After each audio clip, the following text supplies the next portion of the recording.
So in the heart of Seattle's Georgetown neighborhood, you can find a company who's defined by an ever-evolving tale of innovation and creative exploration, and with a mission to craft endlessly variable custom lighting creations using unique materials assembled by hand with locally sourced parts. Driven by a spirit of cutting-edge design and a passion for excellence, LightArt is looking to change the way you see light. With me today is Ryan Smith, founder of LightArt. Welcome, Ryan. Thank you for being here. Calling in from Seattle, of course, correct? Yeah. Yes, thank you. Yeah, you know, a cloudy Seattle. It's a typical summer day here. It's good. Yeah. So 2020 is certainly a milestone year for all of us, but for LightArt, it marks their 10th anniversary. Can you really tell us about the impetus to launch the company back in 2010? Because you're a trained architect, are you not? Yeah, my background's architecture. And actually our history goes back even further. Okay. The lighting for us started in 2003 as really a separate company. And then, you know, we eventually connected and merged with Freeform. And so we've been doing lighting here almost 20 years. And yeah, it's a bit, you know, odd to, you know, kind of have such a career shift, but I always find coming into something that you didn't study is kind of interesting. You're a bit of an outsider, and maybe that's helped us look at things differently. And then have you encountered challenges to your mission, maybe even especially right now in this period of time, to your mission of making high quality light fixtures with unique materials and all assembled by hand and really locally sourced in Seattle? You know, yeah, the challenges are, well, for one, there's a lot of challenges just making things in the US. And so we've had to figure out, you know, where do we source things? How do we, you know, make them make sense economically? So there's a lot of those pieces, but I feel like through kind of making something special or just maybe putting enough time to design it the right way, you know, we can kind of overcome some of those things. And also doing things maybe that are a little bit different or you know, kind of special do stand out. I mean, people want that specialness too. And I think it starts to differentiate maybe a little bit of what we do. So we're here today to specifically talk about your new collection, Coil, which just won a HIP award, so congratulations. Yes, thank you. Can you explain how this product was a real breakthrough for LightArt in terms of production? Yeah, well, you know, we've been working in this resin platform, you know, from day one, and we have been thinking over the last few years, how do we make some of our product out of scrap or, you know, reuse some of what we're doing? It's a, you know, a current way of thinking. And so we said, well, let's try to just go back to our garbage literally and scrap fall off and, you know, reconstitute it, remake it. And so there was this long process, which I can show you wonderful examples of how to take that, you know, grind it up and essentially extrude it into a new product. And, you know, at first it was like, oh, this is this really simple idea. And it was not a simple process by any means. It took us almost a couple of years to sort of figure out that formula. But I think it's really fun to think about how can you take something and turn it into something that is maybe better than the original source. You know, maybe the original source was something flat and it, whatever it might be, but the new thing is now this sort of object that has maybe another meaning. It's a bit more special. How many prototypes did it take to really get to those ultimate 7 patterns? Because I mean, I can see sort of a little bit behind you, you got, you know, starts and stops that really make up the Coil collection. Yeah, these are actually some of my favorites, some of these pieces. You know, you think you've got a good idea going, you know, and then that happens. We probably did easily a couple hundred shapes. You know, I think over the course of just working on you know, we started with a simple size where we would play with the color and the texture was wrong, or that we would get flaws, the temperature was wrong, the speed was wrong, the material was wrong. We went back to our supplier or reformulator. We had to do that 3 different times to get the matte finish right. And so just going through this process to get, you know, kind of the color fixed and the matte finish fixed and the inconsistencies fixed and the little globs of things that get stuck in the resin fixed. It was an amazing amount of time, because it's so easy to make something out of a new material. I mean, it works, but when it's already been used and it's got imperfections in it, you have to sort of figure out how to navigate all that. And that's probably the really, I think, interesting part of all this is how do you overcome all of that? Because it's the harder route, but once you figure it out, it becomes a really interesting opportunity. So we're pretty excited by that. Can you say this was a real collaborative effort between LightArt and your parent company, 3form, and other polymer companies in order to really figure out how to make what is now coil? Yeah, the challenge, you know, again, you always sort of think you've got this really easy solution, and then all of a sudden you run into all these roadblocks. And so we, utilizing what 3form's been able to assist us with, and the connection to all these companies across the U.S. That we source from. They're some of the largest suppliers in the U.S. We had these great conversations with these companies where they, you know, would ask the question like, well, "What are you doing? You know, why are you doing that?" And we say, "Well, we're actually kind of trying to do this, and we think it's going to be interesting." And we started having this conversation around something you wouldn't think, you know, people might be interested in, and everyone was like, "Oh yeah, I'd love to help. Yeah, let's try to figure that out." And so we would go to these different companies and, you know, do tests in their own R&D labs as well as ours here. And so it's been this kind of connection between what we do here, what we do in 3form, and what we're doing in, you know, 2 or 3 other locations to try to figure out how to make something look interesting. I mean, ultimately, like when you know, kind of take garbage, so to speak, it never really looks as good as what you would hope it would be, right? You kind of, it always looks sort of recycled. How do you make it look not recycled? How do you make it look, you know, kind of cool? So that was our goal working with all of these people. And I mean, for the coil collection, this really is part of your mission and that of 3form, the Align mission, correct? To really be a company that is net positive in terms of climate, waste, and energy.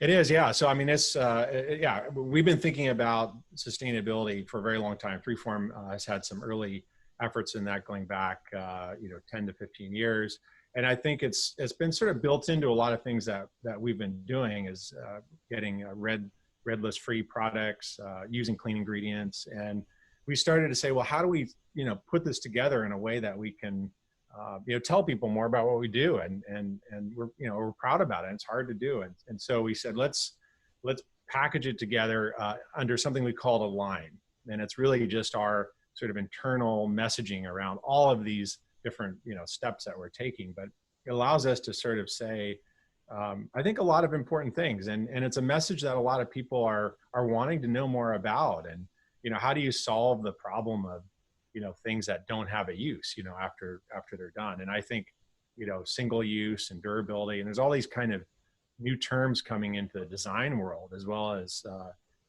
you know, how sustainable is it? You know, how clean are the ingredients? You know, it's not just what it looks like, you know, and so you've got all these new parameters that you have to start thinking about, and they're kind of fun challenges, really. And so we embraced all of that, and I think it's pretty exciting to have a product that connects to that Align initiative.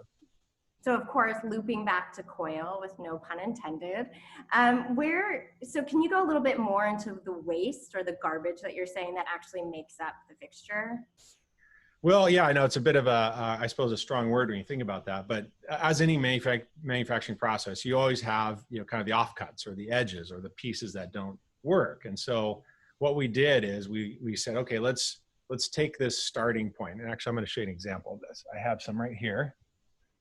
We just chipped it up.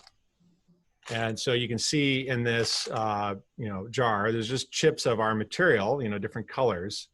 And, you know, it's like, okay, now what can we do? We can reconstitute this.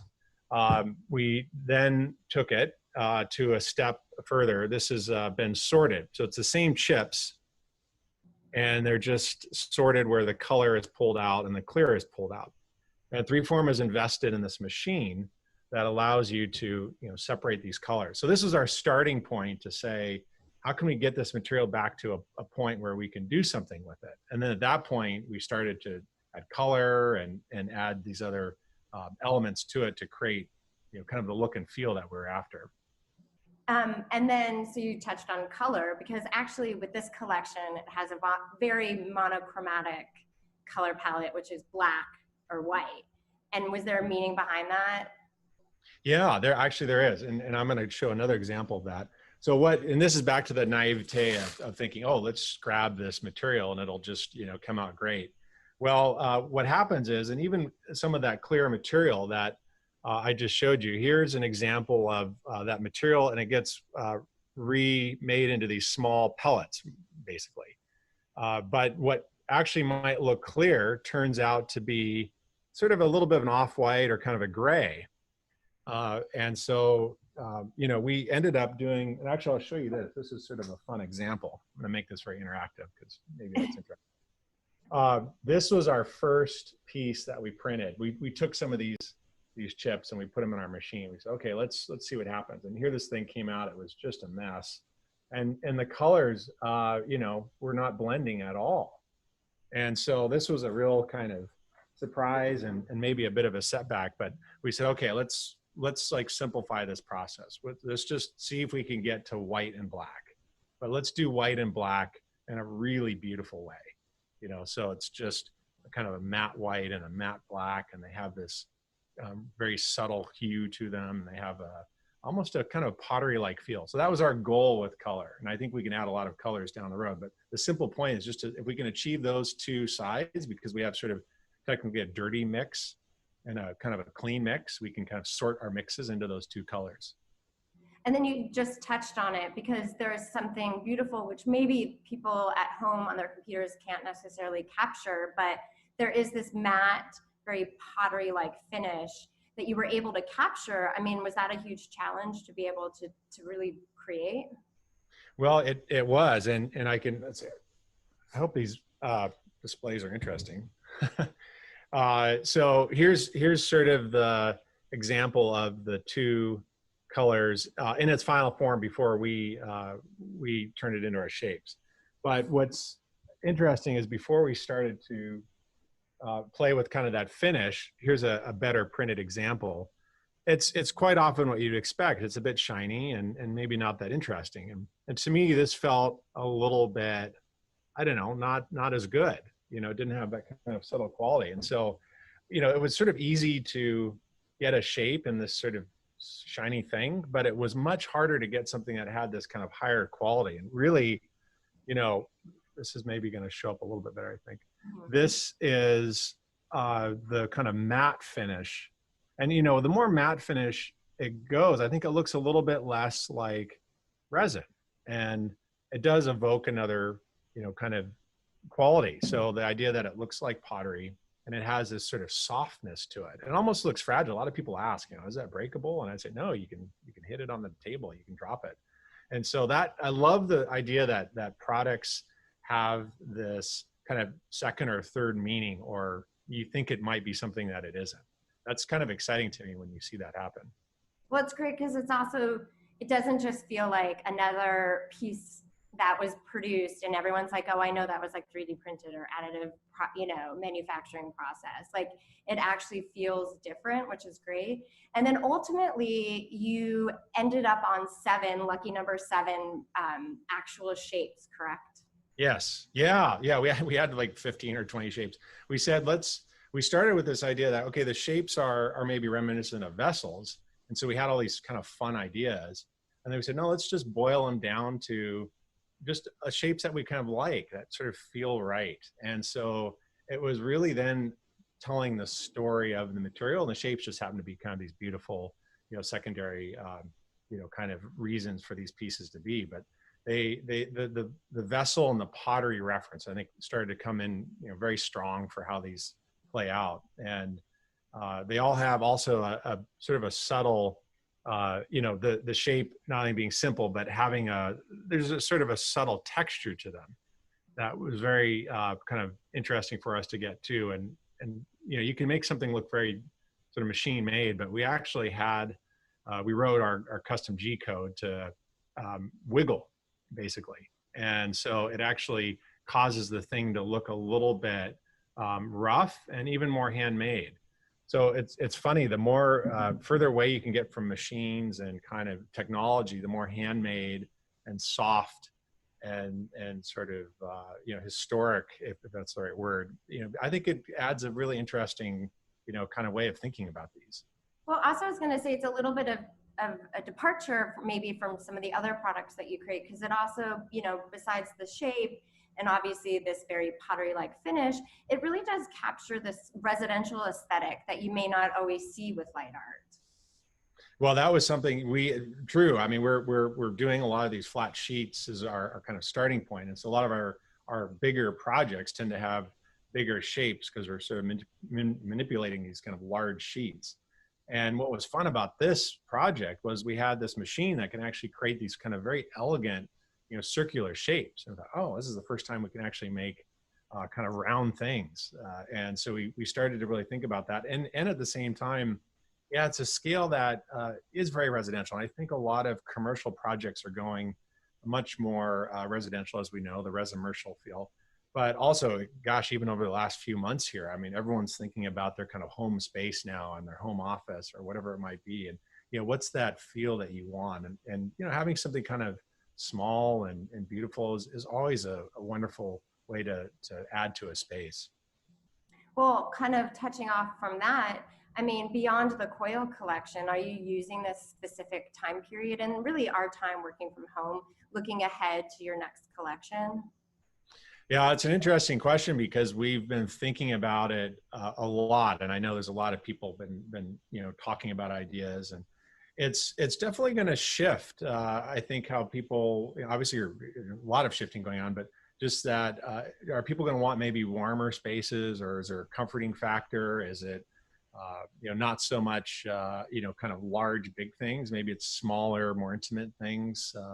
So there's a lot of that I think is kind of out there, and we're all collectively in the design community just saying, like, what is this, or how do we pull these things in? What does that mean?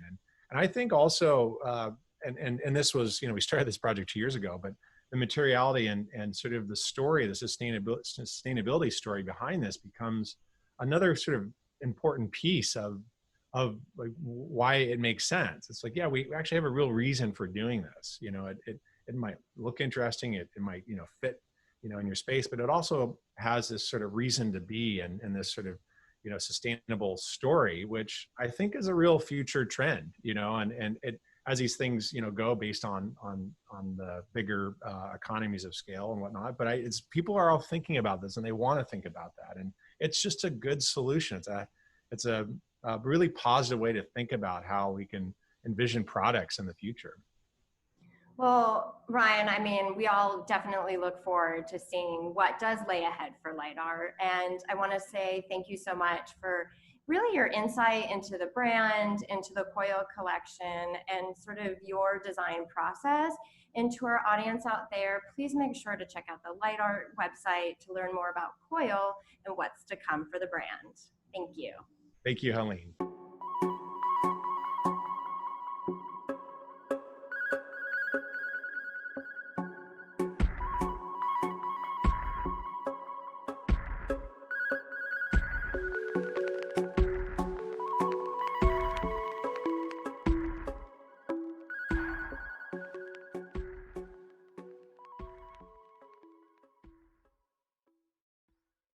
Hi, everybody. Hi. My name is Paulette Pearson, and I am the Texas Homes Editor for Luxe Interiors and Design. And today we are chatting with three huge design talents from all around the state of Texas, each of whom I admire very, very much. We have with us Cynthia Collins and Fern Santini and the lovely Jillian O'Neill. And I'm so grateful that they're here to give us sort of a dose of design inspiration, which I think we all need, and to talk a little bit about where they've been working the past couple of months and sort of how they're staying inspired too. So ladies, welcome. I'm not going to do much of the talking. I'm going to turn it over to you, but just ask questions. And I just kind of want to start off by saying, or asking, how's it been going with you the past couple of months? Can you tell us a little bit about yourselves? For anyone who may not know your background, what you do, and also where you've been sheltering. And Fern, you're at the top of my screen, so maybe we'll start there and then Okay. go in a circle. I have a residential interiors firm in Austin, Texas, and so we've been sheltering in place. I sent everyone home the middle of March, I guess the 11th. We're all working off of a program called Slack. I'm the least technology makes me crazy. So they usually run around the office and I hand my device and they go, give it to me, I'll fix it. And now they're not there. But it's been amazing. We have all of our projects loaded. They probably love it. They have access to me a lot faster than they do if I'm going from meeting to meeting to meeting, which is a lot of times what I do. So they've all been incredibly flexible. Everyone's been upbeat. We've not missed anything. Austin did shut down. I think unlike the rest of the state, we were closed for about 2 weeks for construction. It wasn't deemed essential here. So, a lot of people had to let people go in the interim. Builders and people that we work with, we were fortunate. I still have my full staff and we're still operating the same way we did. We're just not in the office. We're going in, one at a time, and we make appointments on Slack. Everybody knows when somebody's going to be there so that we don't, cross over. Really trying to keep the social distancing thing, I think is really important. And my job sites have opened back up, but everyone's trying to be very respectful. Everyone wears a mask. It's limited amounts of people. And we're trying to do as many things as we can via email and Zoom and things like that. And so far it's working. So fingers crossed. Well, so thank you for being here. How are things in Houston, Jillian? Tell us about where you've been and kind of where you've been sheltering in place and how that's been going for you, working at home, which is so different than before, being at home so much. Yeah, hi everybody, and thanks to Luxe and Paulette for taking this time. I think this is one you're making, so it's wonderful to see everybody. Yes, I'm in Houston, and I mean, my first thought really is I don't think there's a day that goes by that I'm not grateful to be here. I'm from Chicago originally, and I have nature and open air, and I wake up every morning grateful for that. And actually, I did, going through so many Chicago winters, I did that even before this hit. So we're in Houston and enjoying that. The biggest change for me probably has been personally. I have 4 kids at home, and it's been so actually wonderful that we're home. I think we had all kind of gotten to a point. My husband travels for work. I travel for work. My kids are ages 10 to 15, so they were busy.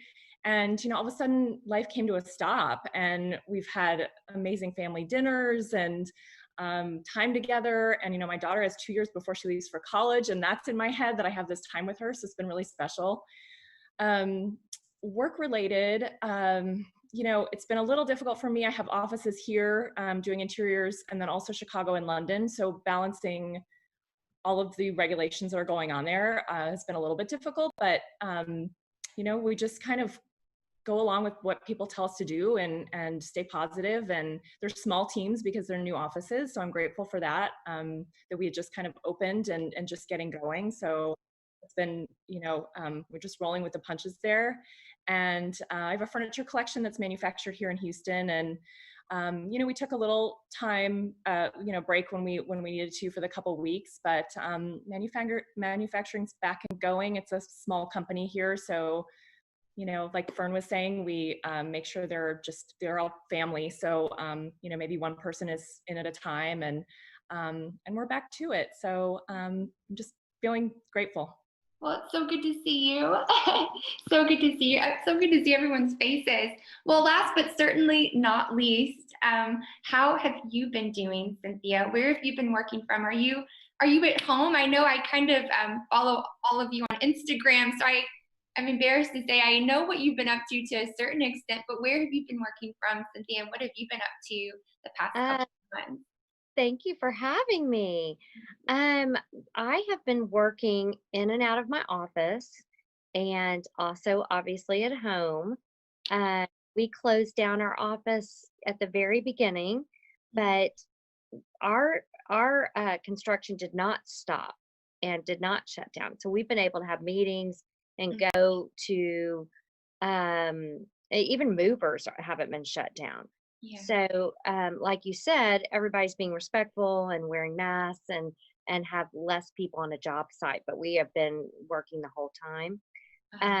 I had a really fun experience during this whole time because I got to move.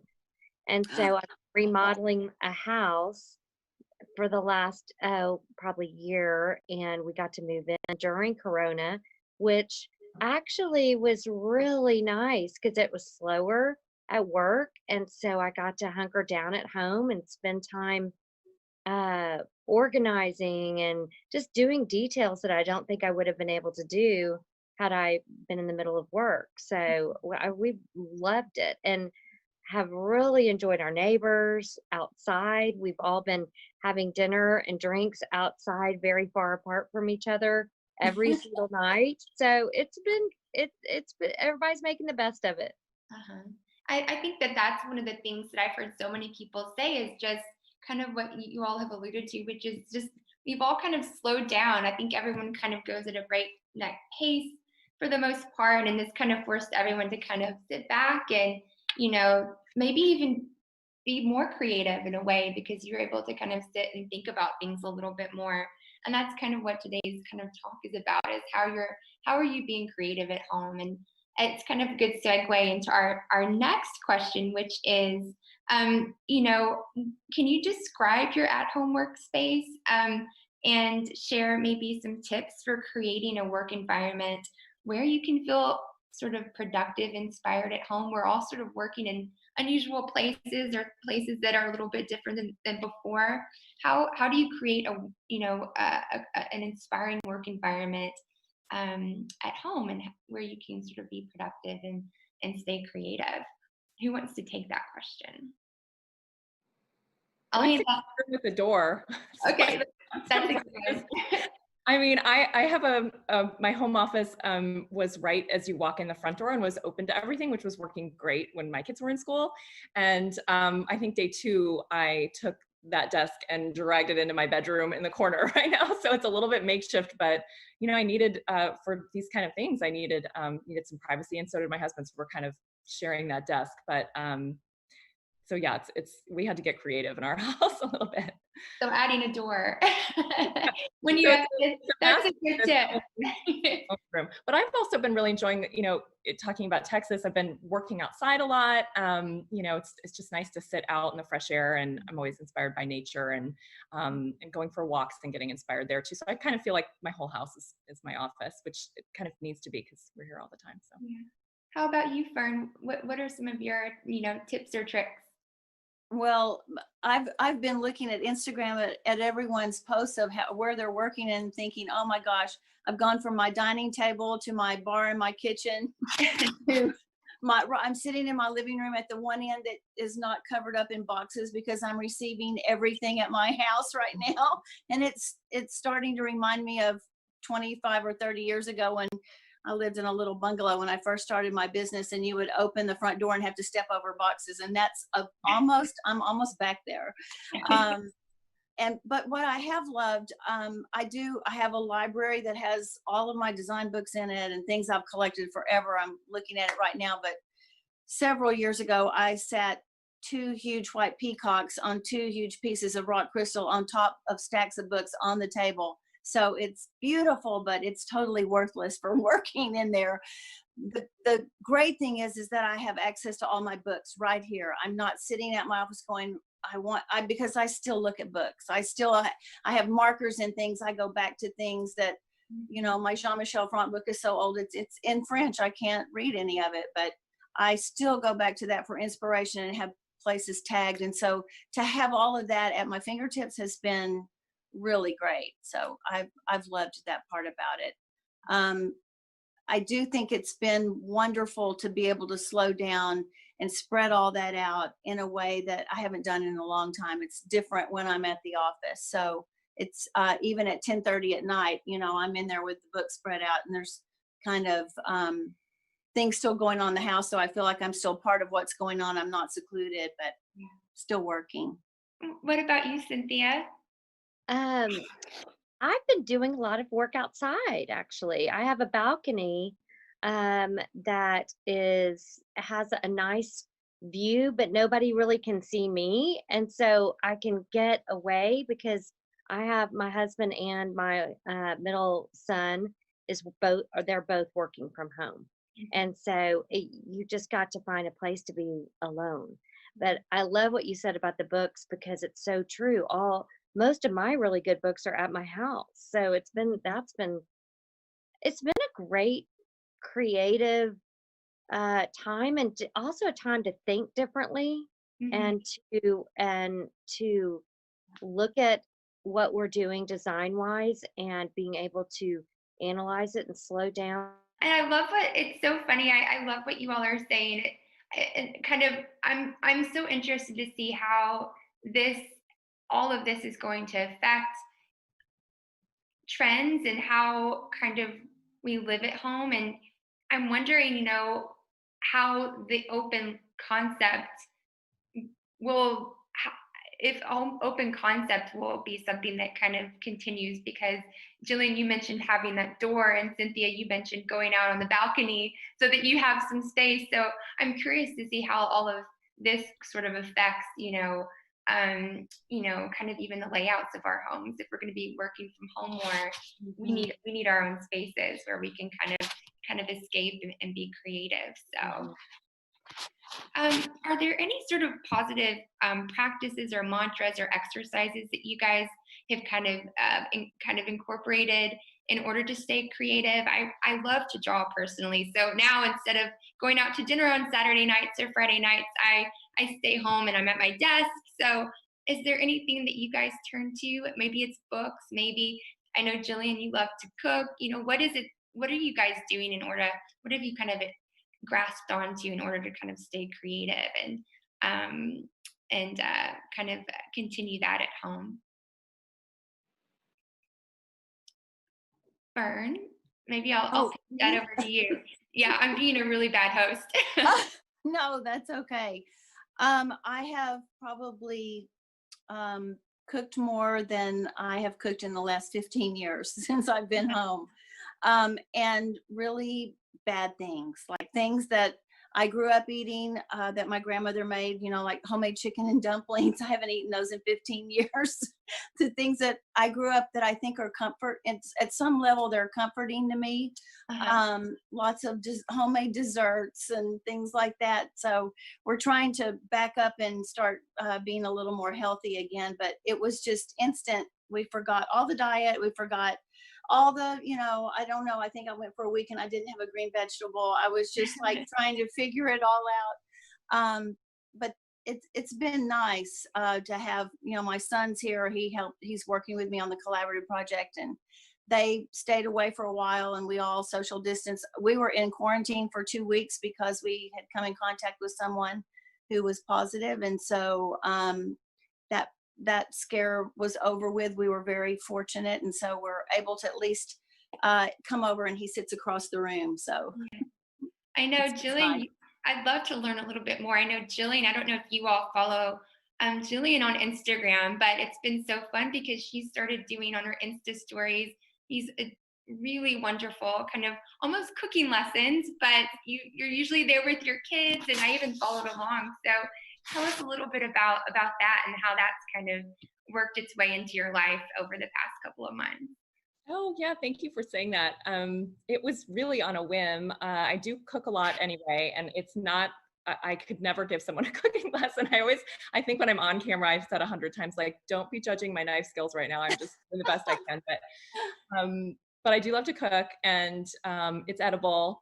And so I was working on a food concept kind of before this all happened, and so had some content built up, and it really was kind of all about entertaining actually, which ironically doesn't work right now. But I thought, okay, how can I transform this? You know, I obviously miss connecting with people. I entertain a lot and love to cook for people. And so how can I kind of twist this with what's going on right now? And so one day my daughter and I were cooking, and I just hit live on Instagram and said, okay, here we go. And it's been really fun. We do it maybe twice a week, and we on my website I have all the ingredients, and people can follow along and cook with me, and it's just kind of trial and error. But we listen to country music, and I always, you know, I had a winery on from Napa the other day that we went live with, and just experimenting. But and now we're actually raising a lot of money for Kids Meals Houston, which is fantastic. But you know, it's been selfishly, it's been something to look forward to in the week. So, and then I don't know, I just really love sharing it with people. So it's fun. It's been fun. That's so great. It's been so fun to follow you. And Cynthia, one thing I admire, I love to follow you guys on Instagram. And one thing I love is just how much fun you and your team seem to always have. So what is something that you guys have been doing to stay creative, sort of in your world? Have you been cooking? Well, what have you been doing? Well, I cook every night anyway, not even in Corona. I love to cook, and I have a garden now with herbs and some vegetables. So that's been super fun. But I think the main thing is we've never done video on our Instagram. Yeah. And it's been so much fun because, you know, I don't know how to do anything like that.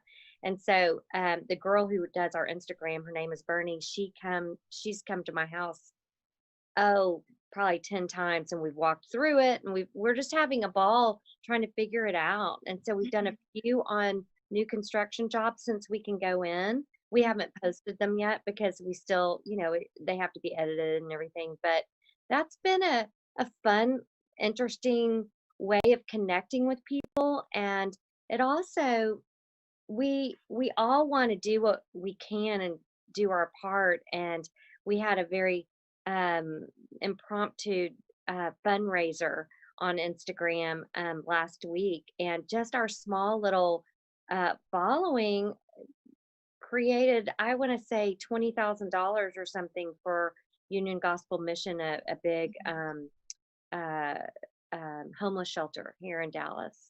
So that was really exciting.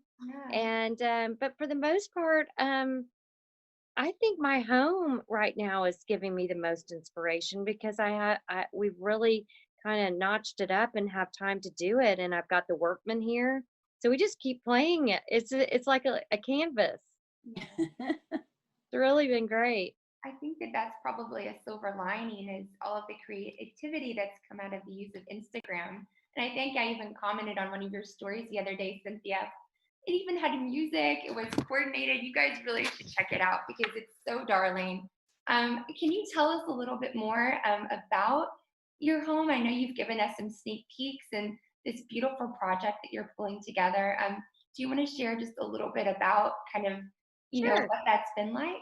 An Episcopal priest and his wife owned the house for, I think, the last 30 years. And we were friends with them, and just precious people, but they're in their 90s, so they needed to move. And when I bought it, I was, of course, thinking I wasn't going to do near as much as I did. And then before you know it, it's down to the studs. So we did start over, and it's been such a treat. But I went very traditional with it. The house very much looks like a home in Charleston, sideways to the street, brick, very traditional.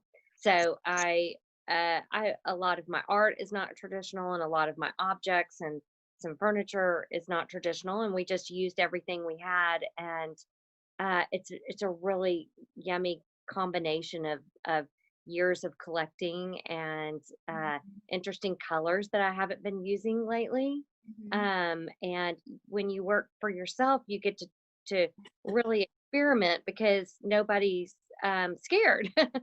And that's one thing that I think holds back clients sometimes, is that they're fearful of the really stretching yourself. And so that's been really fun. But for the most part, it's an indoor outdoor house, lots of outdoor eating and living, and with this weather, I mean, it's amazing. Well, thank you. And it'll definitely, all those outdoor spaces will definitely come in handy. Posting so we can enjoy the behind the scenes. I love those. Fern, I know that you also have a new project, your collaborative. Do you want to talk a little bit about that and what it is, and also how you've kind of been, I guess, running that while at home? Well, we've been attempting to anyway. We started this started thinking about it a few years ago. I've had numerous clients sell their properties in Texas and in other states completely furnished. There's a lot of people out there that want to come in and have it, especially people who have more than one home, but just be able to move in, instant gratification, artwork, everything. So it's not a staged house, it's a house done with an attitude. And I kept having people ask, I can't find anything like this. So why don't you do that? And so we decided to take the plunge and do it. So in some ways it's a spec, but it's not a spec in the way that we think about it. It was really the collaboratives based on three things. One, that magic comes from collaborating. That's how my business has always been, that you collaborate as a team. The architect, the builder, me, the landscape architect, the clients, we're all in it together. And I really do believe in that approach. I think that you have the best result from that, and it makes it so much fun. So for me, it was to put a team together of people that I love to work with.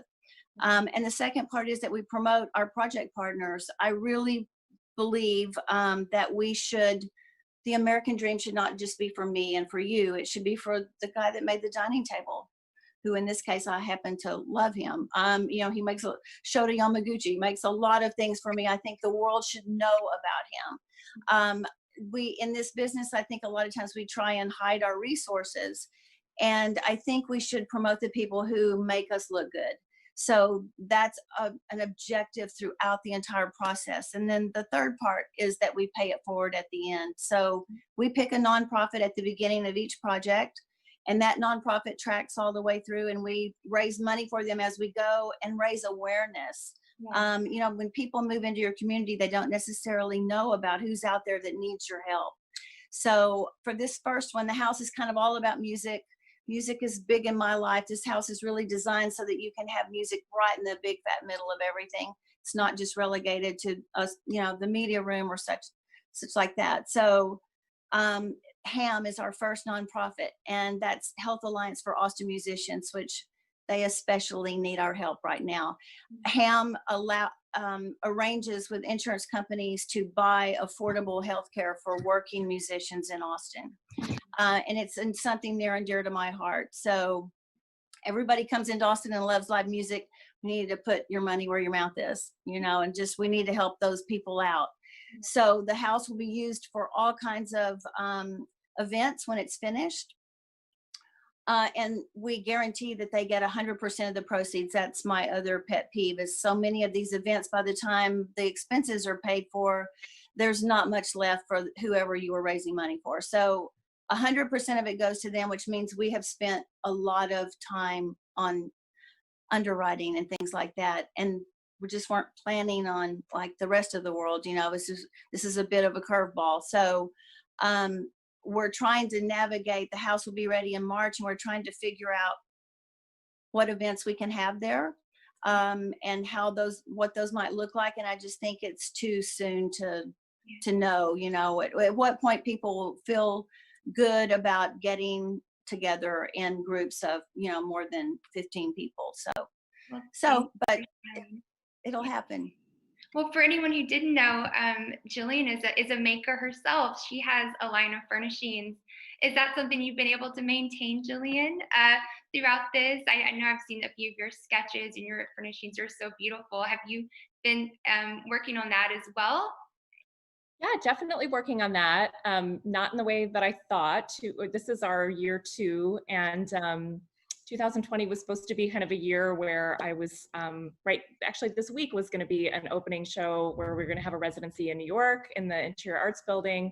So it was going to start to kind of, take over different areas in different cities throughout 2020 and hosting events and all of that. So that was a little bit discouraging to give that up, but we're still manufacturing and now just kind of thinking through all of those things. I mean, again, it still feels a little bit like in startup mode. So it's given me time to think through all those things, making my website stronger and all of those things that were kind of put off from what the burst of the first year became, which I'm really grateful for. So yeah, still manufacturing and just trying to connect with, design clients kind of all over the country. And so just connecting with them differently, and Zoom is a big part of that, obviously. But I just hosted a little designer happy hour 2 nights ago and just kind of kept it light and fun and tried to connect and talk about what's keeping us inspired. So yeah, just trying new things, really.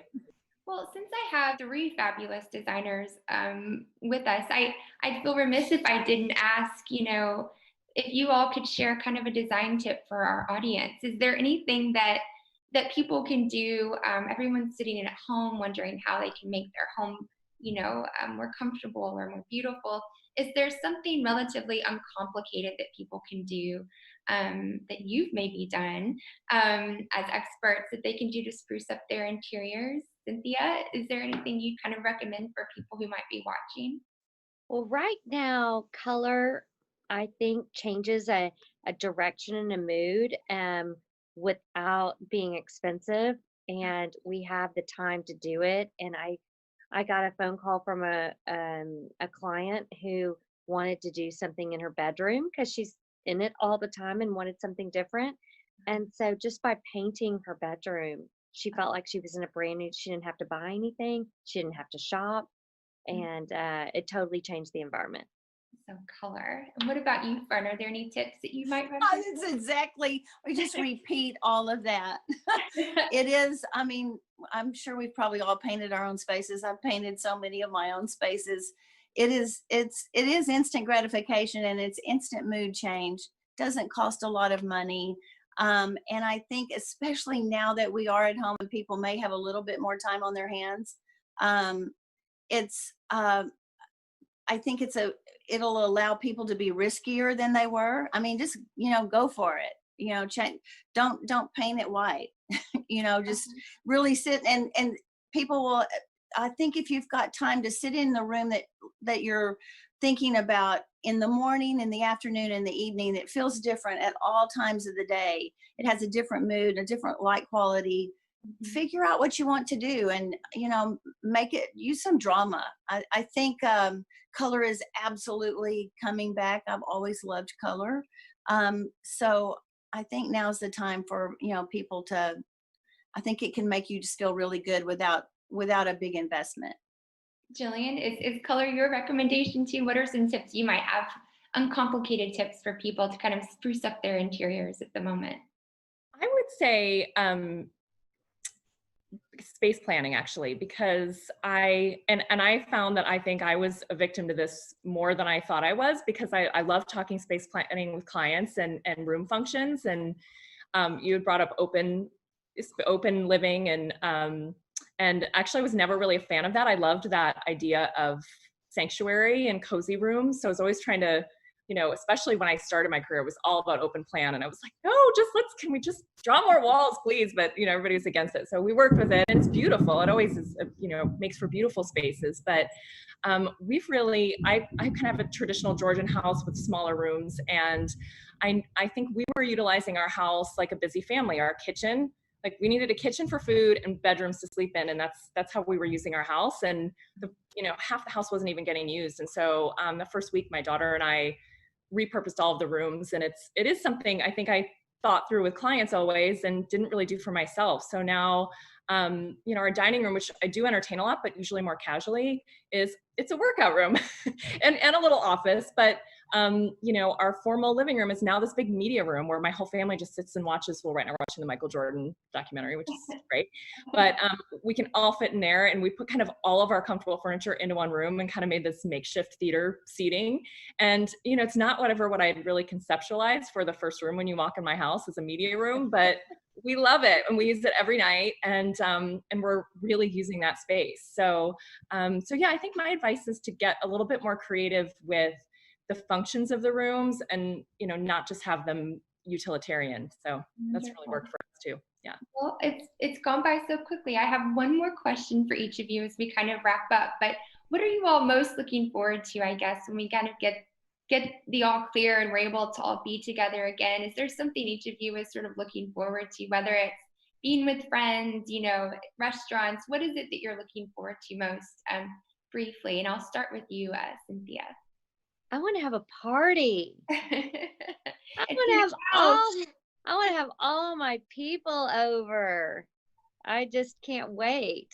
Well, I guess work-wise though, we are really, really collaborative in the office, and I love the feeling that everybody's, you know, participating, and we are in an open floor plan. So that is really a beautiful creative environment for me. So having the clients back in and being a part of all that. wonderful. How about you, Fern? What are you most looking forward to?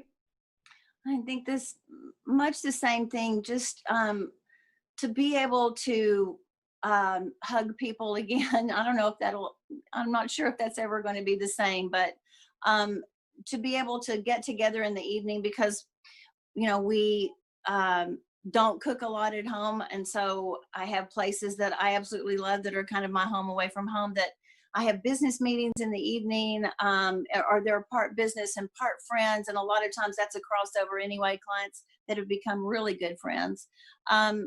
And, you know, we're at Jeffrey's in the bar in the evening. So everybody's calling around at 4 o'clock going, can you meet at 5:30? And, you know, everybody's there for dinner. And it's just very spontaneous. And I miss that. It's like, oh my gosh, you think, okay, I can't do that right now, you know. So I'm hoping, and I'm so desperately hoping that all of the restaurateurs, who many of them are good friends of ours, that are independent, that aren't chains, will be able to make it through this. We're trying so hard to buy gift certificates and, you know, get takeout and support all of these great people who employ a lot of people in the community. So I agree. And how about you, Jillian?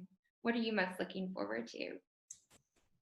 Well, I'll reiterate first how much I'm loving the time with my children and family, but I would have to say travel. In the last couple of years, I've traveled a lot for business, and started to kind of branch out rather than just working locally. And so, you know, I remember when it struck me, the first time, let's see, a couple of years ago, I went to DC, and it was the first time I scheduled an extra day for myself to just stay, because, you know, I have a busy life with the kids at home and was always just trying to rush into a city and out. And I purposely scheduled a whole extra day, and it was really wonderful. It was so inspiring. I walked the city, you know, lunch on my own, and beautiful food, and just this kind of day of nothing, but just getting inspired by the architecture and the city, and the energy there. And so since that trip, I've done that for every trip I've taken, and it's just really enriched my life. So I do miss it. I miss travel, and then the wonderful people in our industry from coast to coast that I was used to seeing every month. You know, they've become like family in a way. So I miss seeing all of them and the warmth that's there. So there's some thunder in the background. So travel for sure. Yeah. Well, thank you all so much for joining us today. It was so fun to connect with you and see your faces, and I'm really looking forward to following you from afar until we're able to see each other again in person. So talk to you soon. Thank you so much. thank you. Paulette. Thanks, everybody. Bye. Thank you so Bye. much. Bye.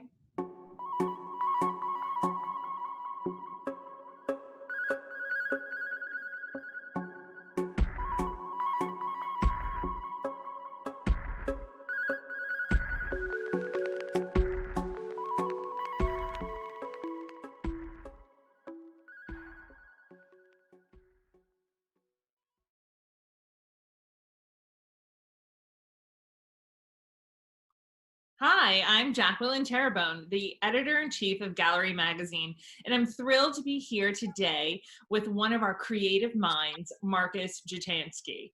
He's an incredible architect, and he's so well known and revered throughout both the architecture and art worlds. He's really become quite the go-to architect, really, for so many galleries and foundations and auction houses. So much so that when you go to our website, Gallery Magazine, his name is all over it, because when you talk about something new, something opening, his name is often attached to it, along with his firm, MDA. So Markus, thank you so much for being here today. Welcome.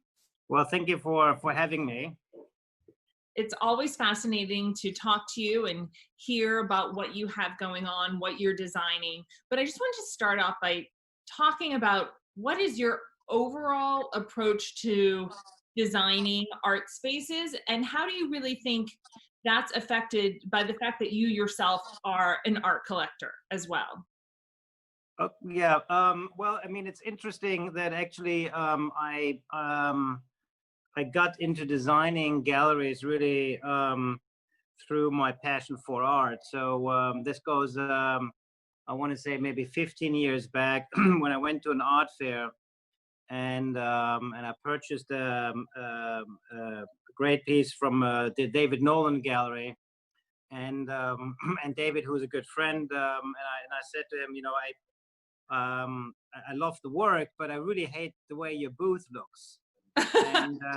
And because it is important how a piece of work is represented, how it's lit, and how it's displayed. And so, especially with art, I feel it's very important that the space around it make the work really look at its best. And it doesn't matter if it's at an art fair or if it's at a private home. So I was fortunate enough, one of my first projects were spaces I designed for collectors. And when you design a space for a collector, it's interesting because, you know, to actually have a wall space in New York already is quite difficult. So we would design spaces specifically to create spaces for art. And then, of course, the question is, how do you light it? And so the lighting always is a very tricky part in a residential home, because of course you don't want it to feel too stark, but at the same time you want the piece, depending on what it is, to be at its best light. So to answer your question, you know, for me there was always a very strong connection between art and architecture, and when I design, it doesn't matter if it's booths or exhibitions or galleries or museums, it's always very important to understand the context. That's sort of the most important part.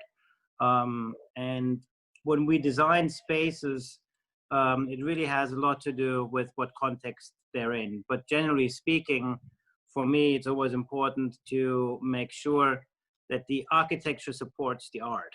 Right. And I think that's kind of one of the key aspects of all of the designs we did for art-related projects.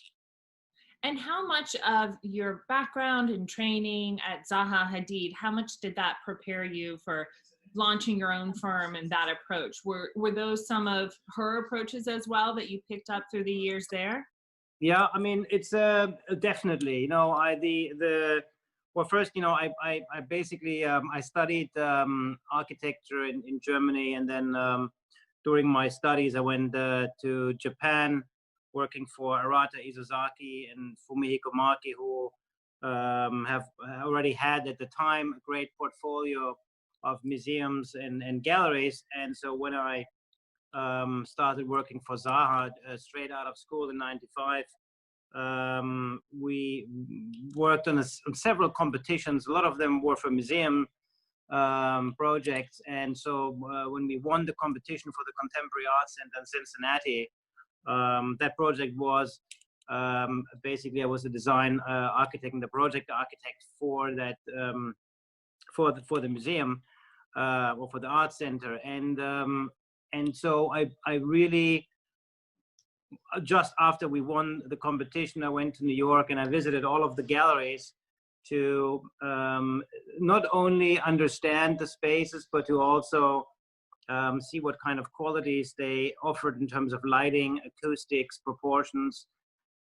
Because the Contemporary Arts Center in Cincinnati doesn't have a collection. So the spaces needed to be very flexible Right. and adaptable, from video installations and to sculptures to art installations. And what was, so for me, that process really was when I really learned about contemporary art, and when I really spent like a lot of time really going from gallery to gallery, from museum to museum, which is the great thing about New York. You have the greatest density of museums and galleries. Walk down one street and hit so many. It's great. Right.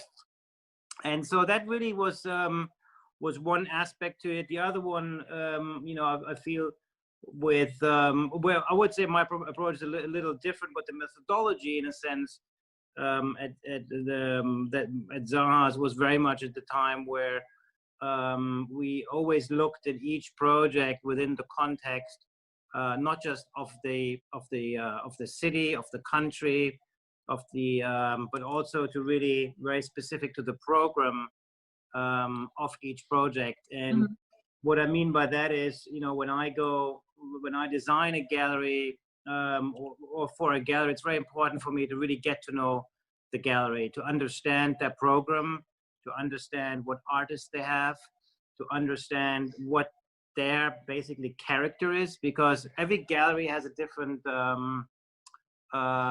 character, and I think a different passion. And so for me, to really try to translate that into a new space was really what I you know, enjoy doing. And of course, through that, you start learning more about the galleries, more about their artists. So it's a wonderful part of my industry to be involved in. Yeah, I think a lot about, when you're talking about the galleries you've designed, about Casman and how different that space is when you're even walking down the street in Chelsea. Can you tell me a little bit about how you developed the personality of Casman Gallery and the whole layout of that space, which is flexible and light-filled and amazing? Yeah, so you know, the project really was, you know, Paul and I had been dreaming about this for many years. And I did, the first gallery I did for him was kind of, we tested a few ideas.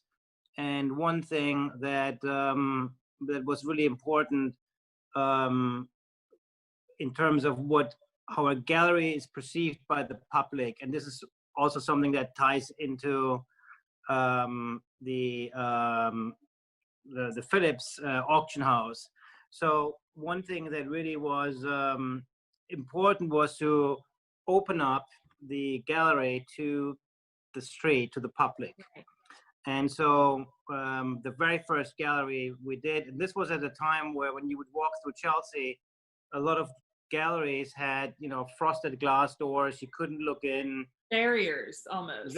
Barriers that you had to, you know, work yourself through. You felt like you needed an appointment.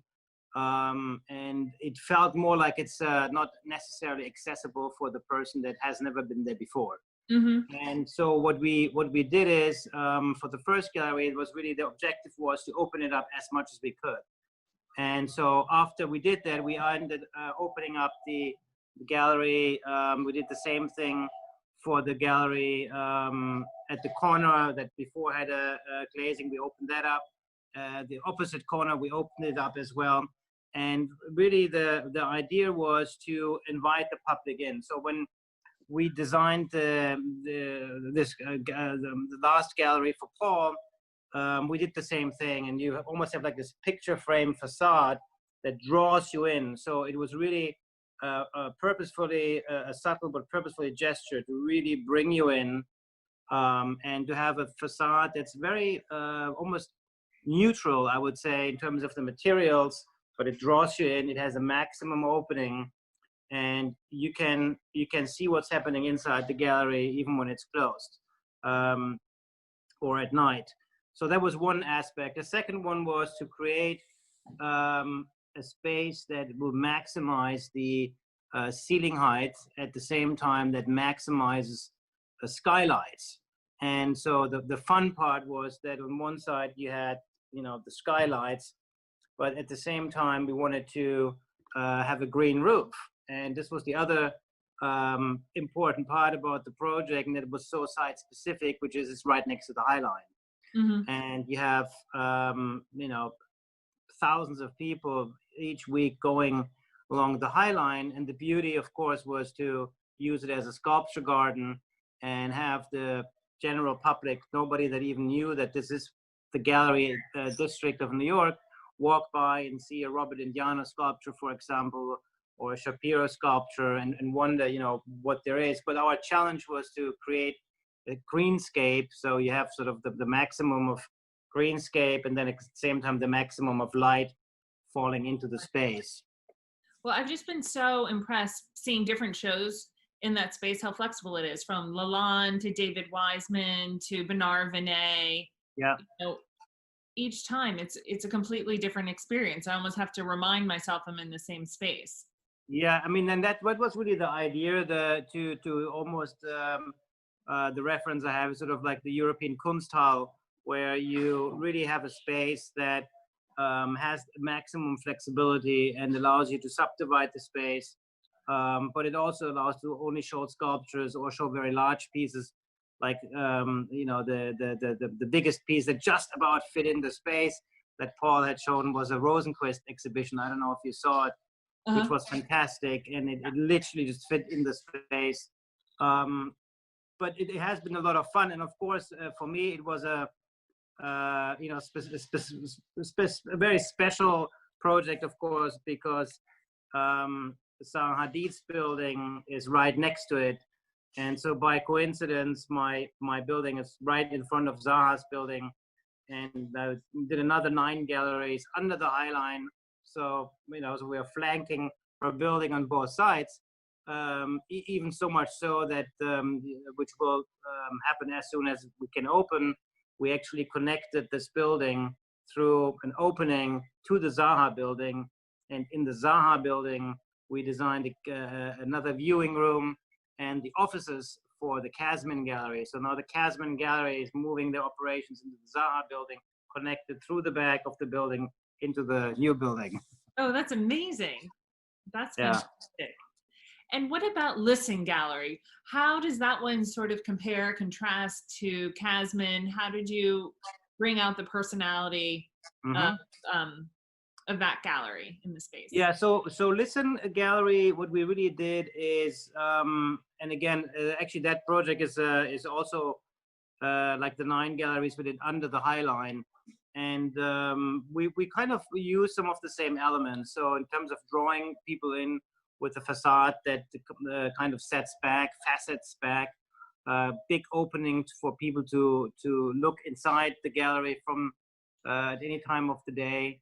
But for Listen, they also have a really fantastic art program, and they have used that space and subdivided it in many different ways over the time, and it really is just one big massive space under the High Line, but the facade is also cast out of concrete, and it has sort of a very monolithic feel, which kind of was the intention, because you have sort of this heavy structure of the High Line, and so for me, I felt that the building needed some kind of heaviness.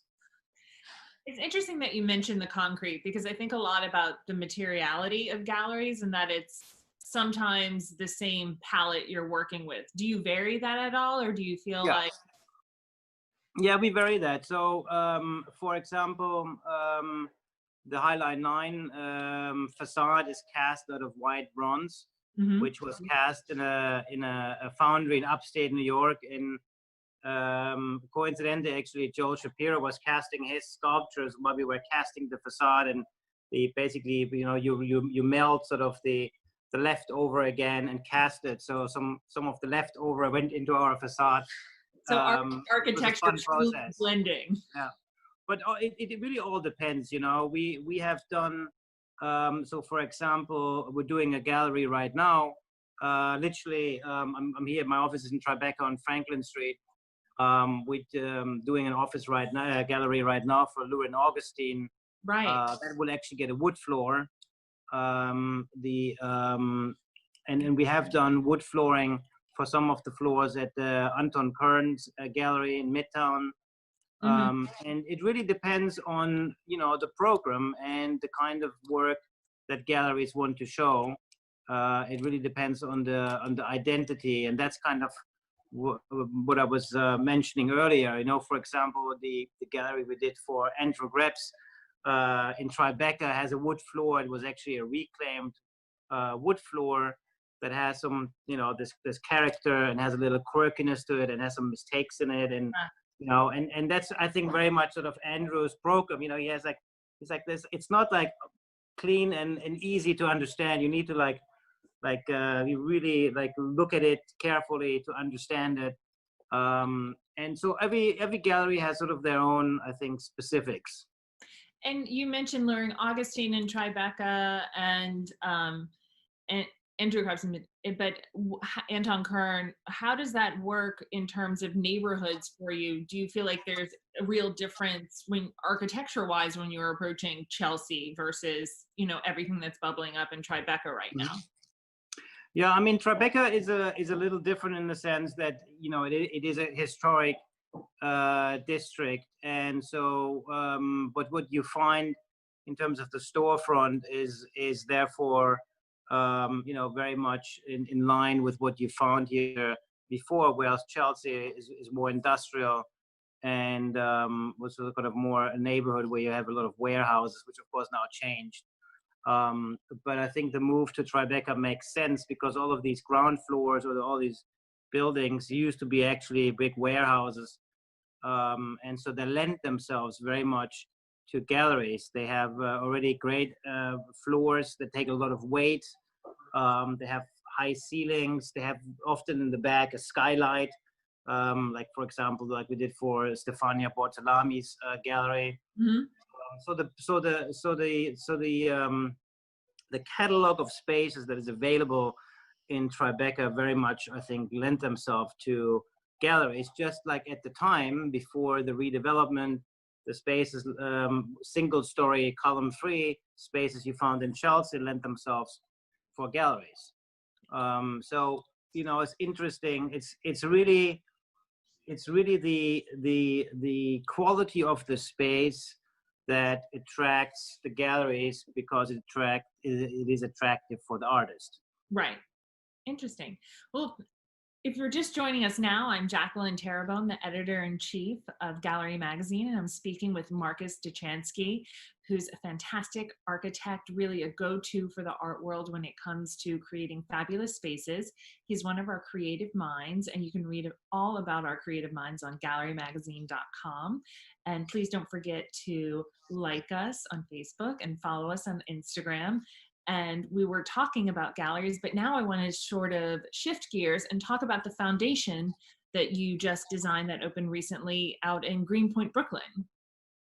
Yeah, so that project was really a fun project because we went to see the building, and it's a beautiful old factory warehouse actually in Brooklyn, one-story building. And when we first visited the site, it was filled with shoes. It was actually a storage space. Oh my gosh. And so we kind of tried to figure out what is the, what would make the building special, and what is it that the Warschau Foundation, what kind of program do they have? And I went to Denmark and I looked at their space in Denmark. They also have a location in Beijing, and one thing that they all basically have in common is they have a space that allows them to show works in a scale that no other museum or gallery can show. So what we decided is we were like, okay, we want to create the biggest, the tallest space that allows us to literally have massive art installations, massive pieces that other museums or galleries won't be able to show. Because of course also it's in Greenpoint, so it's it was important to draw people, that make it interesting for people to go from, you know, all over. So it's not in a typical or in your sort of the neighborhood that you would think most museums or foundations would be. It's a little bit off the beaten path, so it becomes a destination point. Right. And with that in mind, we decided to really like, you know, take the building and then just like pop up the roof and create this really tall column-free space. So you literally have like a steel structure that sits inside the factory, where we just took out the roof, put in the steel structure and lifted it up. And what it did, it created this massive space. But just like for the galleries and the other projects, what we did is we put in glass doors to make it possible for anybody who walks by from the neighborhood to come in, or from the outside to look in and see what's happening inside the foundation. So what are some of the massive pieces and artworks that are there? Well, so the first show, actually, I mean, there's a very big, nice Amstel Kiefer, and they have an amazing collection. Yeah. So the first one, we actually put in walls, subdividing it. Uh-huh. They're not structural, that can be removed. We actually subdivided the space for the first show. And they have a program where they will change every 4 to 6 months. Okay. Yeah, and I don't know actually what the next show is. Well, that's exciting to think about. But I like what you're talking about there in terms of creating the walls, because once you have a massive space, I mean, you're thinking a lot about the user experience, but also about flow and how someone's going to move through the space. Is that challenging with really large, open gallery-like spaces sometimes? Yeah, well, that's a good question, and you know, it's actually a very important part when you think about galleries or museums, or, you know, for example, the Phillips Auction House, is how do spaces get changed, and how do you create a journey, a flow through the space that becomes an interesting journey, a journey that either is scripted or non-scripted, but nevertheless a journey that a visitor has, that makes it possible for the curator to show the work at its best. But a lot of that training, really, I think we kind of got when we designed the booth for art fairs. Mm-hmm. So, for example, and I do the same thing for a gallery or for pedestrians when you walk by. So the first thing, we designed probably, I want to say, over 250 booths all over the world in the past years, from Basel to Miami to Tefaf to Maastricht. You know, I mean, we pretty much, I think, designed the booth for any art fair that there is. But the first thing that I always ask when we get sort of the information on the booth is, where does it sit, and within the fair. And so once you know where it sits within the fair, my next question is, where's the entrance? What's the traffic flow? Do you come from this side, or do you come from this side, or you come from this side? Because that's the first impression you have from the booth, and that's what draws you in. And so to think about traffic flow and how you as a visitor perceive the journey and how you experience the art is very important. And it's the same for a gallery. You always want to make sure that you can create spaces where you just have, you know, the right proportions, but also where you have walls that allow you, or spaces that allow you to subdivide them and re-curate the flow. Now, I'm dying to know more about your plans for Phillips Auction House, talking about spaces. I mean, that's a quite large space, and you're completely reimagining it. Can you tell us about the plans for Phillips and what we should expect to see when it opens? Yeah, so the project was actually a competition where we were competing against some of my peers that I think have a big portfolio of doing museums, and so we were like, okay, we're gonna have to really see that we come up with an idea that's maybe a little bit, let's just say, a little more aggressive. Okay. And so, Try to make a splash. So the interesting thing about the project about the site was that the main space is actually underground. And so the question is, how do you make something accessible and interesting that's underground? How do you bring the public in? And the location is fantastic because it's right on Park Avenue. Of course. So you have an incredible visibility, but it's really all connected through this cube. And the glass cube, which basically underground, is connected to 432 Park Avenue, the tall tower by Vignoli. So the cube itself had a floor at ground level, and that was the main entrance. And so the client was interested in maybe doing a stair that then leads you down, sort of like the Apple cube. And so I was thinking, you know, what is more important, the experience to go down that stair, or to allow absolute transparency and allow a viewer, a person, a pedestrian on Park Avenue to stand there and be able to look all the way down to the auction room and see the auctioneer from Park Avenue. And so that level of transparency, I don't think has been done in any auction house I know of, where you literally can walk by and you see, like, you know, the auctioneer. Yeah. And so what I love about it, and that's why I like going to auctions, because I actually, you know, the beauty about auctions, which I think Philips is really very much promoting, and I think on the forefront, is auctions are not just for buyers.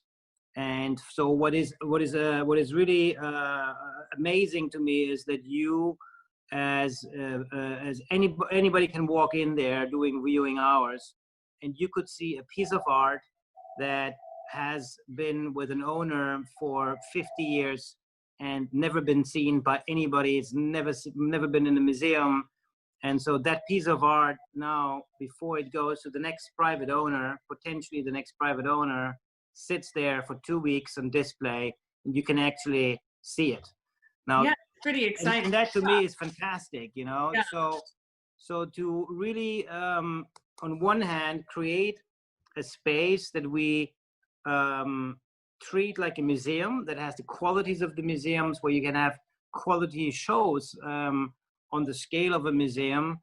Let it be by either that it is you know, a family collection or single pieces. But the beauty is that you basically now can walk on the street and you look down and you have this amazing opportunity to see work. And we want people to come in, but actually so what we did is we actually demolished the entire floor, and we lowered the whole floor, and we just closed the cube, so you can't even go in there anymore, but you can look in.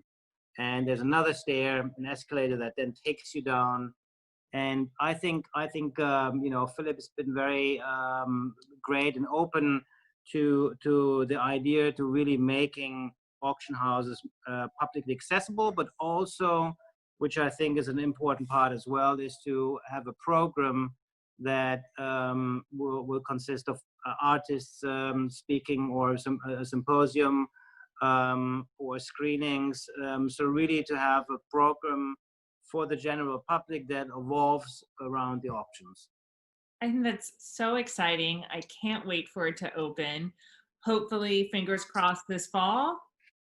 Yes, I mean, we're sort of in the restarting process still in New York, and whatever is starting has to be started carefully and slowly. But yeah, we had over 90 people on site, and then we had 0. So excited to see it when it opens. It sounds like it's you know, it has energy, it has life, it brings people in, which is true of so much of your work. You make art look fantastic. You make it look even better than it does just on its own, but you create the experiences around them and how people get to interact with these fabulous, fabulous masterpieces. So Markus, you are a true creative mind. Thank you so much for joining me today. And to see more of his work, please visit gallerymagazine.com and definitely follow us on Instagram and like us on Facebook. And Markus, thank you so much. Well, thank you very much for having me. So inspiring. Thank you. Thank you.